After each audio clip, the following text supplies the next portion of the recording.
Hello everyone, welcome to this third video on application of Laplace for solving differential equation.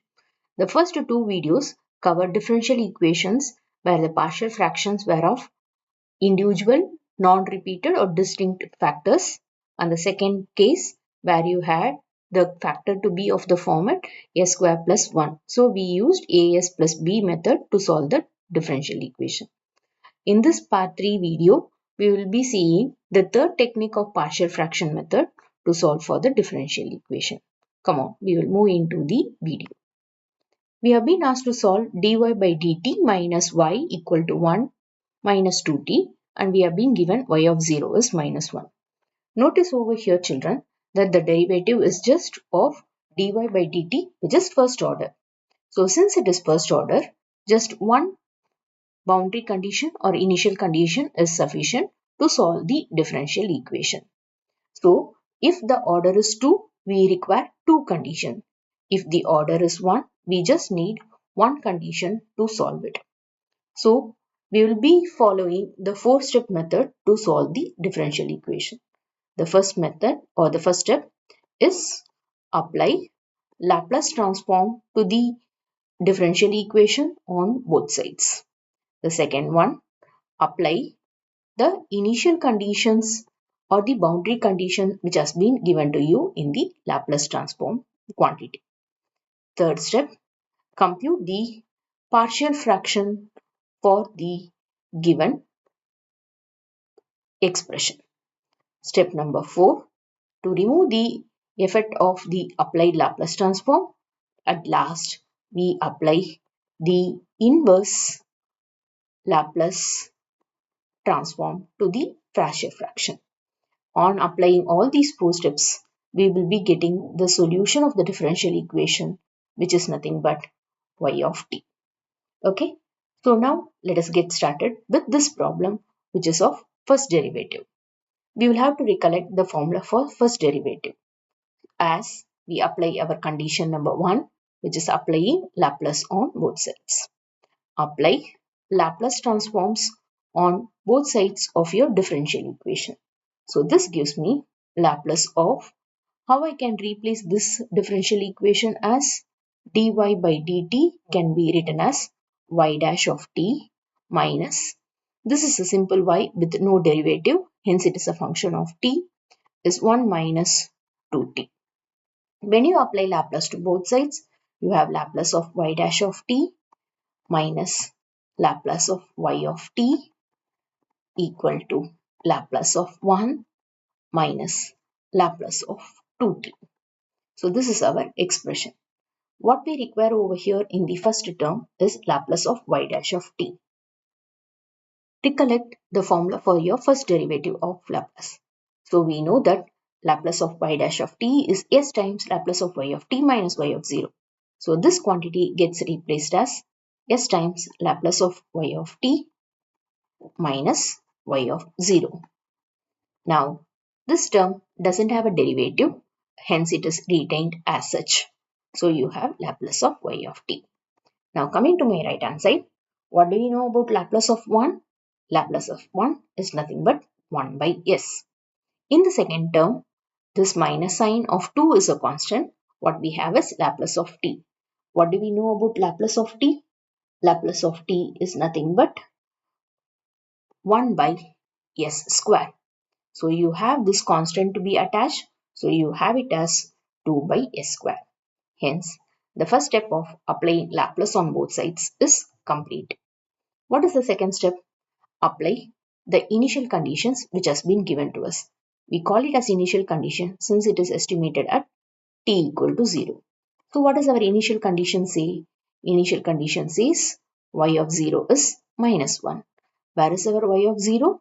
This is my y of 0. So what I'll have to substitute for this y of 0? This y of 0 will be replaced by the quantity minus 1. So when I expand it, what will happen now? I will have this as s into Laplace of y of t, and the second term becomes minus of minus 1. So it is plus 1, and now this gives me minus Laplace of y of t is equal to let me take my LCM over here as s square. So s is missing. So this becomes s minus 2. Now try collecting Laplace of y of t so that the coefficient over here is s and over here it is minus 1. What is the extra factor? Is this plus 1. Take it to the opposite side. So you have this plus 1 to be replaced as minus 1. Now taking the LCM as s square, you have it as s minus 2 minus s square. So this is my right hand side. Now what we want is Laplace of y of t. So cross multiply this coefficient to the opposite side. Hence we have Laplace of your y of t to be equal to, that factor over here is going to be s minus 2 minus s square, s minus 2 minus s square divided by the denominator was s square, and when you push this s minus 1 over here, you will have s square into s minus 1. Now what is the third quantity we'll have to apply? Now I'll have to take the partial fraction. Partial fraction for the quantity s minus 2 minus s square divided by s square into s minus 1. Now this is going to be of our type 3 partial fraction. Type 1 being distinct factors in the denominator, type 2 being non-factorizable factor in the denominator, and type 3 repeated factor in the denominator. So now when you have a repeated factor, I will have to give individually, the total power is 3. So we need 3 constants. So we make it as a by s with a single power. Since it is a repeated power, I give one more constant b with the fraction s square. And for this independent quantity, I assume it to be c divided by s minus 1. So my partial fraction is set. So the next topic is to find values of a, b and c. Let us take the LCM. So it is s square into s minus 1. A has denominator as s. So what is left out is s and s minus 1. B has denominator s square. So the left out factor is s minus 1. C has s minus 1. So the left out factor is s square. Comparing the denominators on the first and the last term, they are the same. Hence the numerators have to be the same.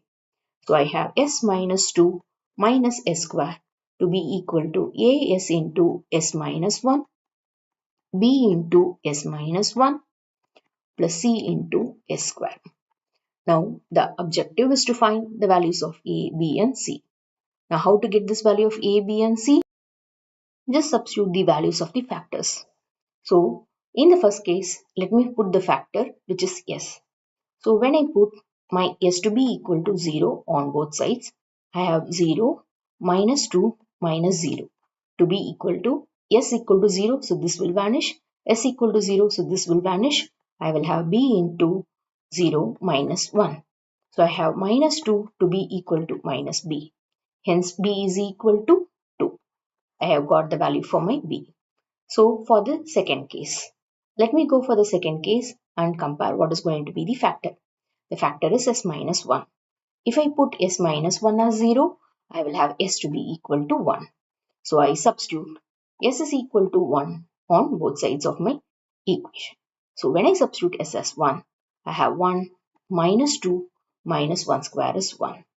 And when I put s as 1 over here, 1 minus 1 becomes 0, 1 minus 1 becomes 0, and I have c times of 1. So this makes it as 1 and minus 1 cancels off. So c is given the value minus 2. I have estimated b, I have estimated c. So what will be the value of a now? How can I get the value of a?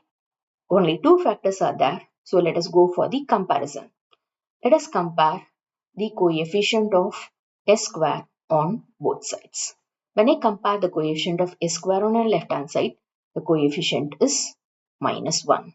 So this minus 1 is equal to s into s square's coefficient is a on my right hand side. B doesn't have an s square, so ignore it. How about coefficient of s square over here in the third term? It is going to be c. So I have minus 1 equal to a plus c. Already we know that c is equal to minus 2. Hence, when I substitute c to be equal to minus 2, the value of a is got as 1. So I have obtained the value of all the three constants a, b and c, a as 1, b as 2 and c as minus 2. Now what will be the next step? Go and fit it in your partial fraction in the positions of a, b and c. Now this is nothing but Laplace of y of t, which I had as s minus 2 minus s square divided by s square into s minus 1, which was a by s, b by s square and c by s minus 1. So now I have this as a's value is 1 by s, b's value is going to be 2 by s square, c's value is going to be minus 2, and then c's value is going to be minus 2, and this is going to be s minus 1. So I have Laplace of y of t to be this expression. Step number 4. From this Laplace of y of t, I need to retrieve back my y of t, which is the solution of the differential equation. So what will I do? I will go to apply inverse Laplace on both sides. When I apply inverse Laplace on both sides, this operators cancel off each other to give you y of t. Hence, I will be left out with Laplace inverse of 1 by s plus 2 times Laplace inverse of 1 by s square minus 2 times Laplace inverse of 1 by s minus 1. So now, having known the basic formulas for these quantities of Laplace inverse, I know that Laplace inverse of 1 by s takes the value 1 plus 2 times Laplace inverse of 1 by s square takes the value as t minus 2 times 1 by s minus 1 takes the Laplace inverse as e to the power of positive t. Hence, my final solution y of t is obtained as 1 plus 2t minus 2 e power t. Thank you.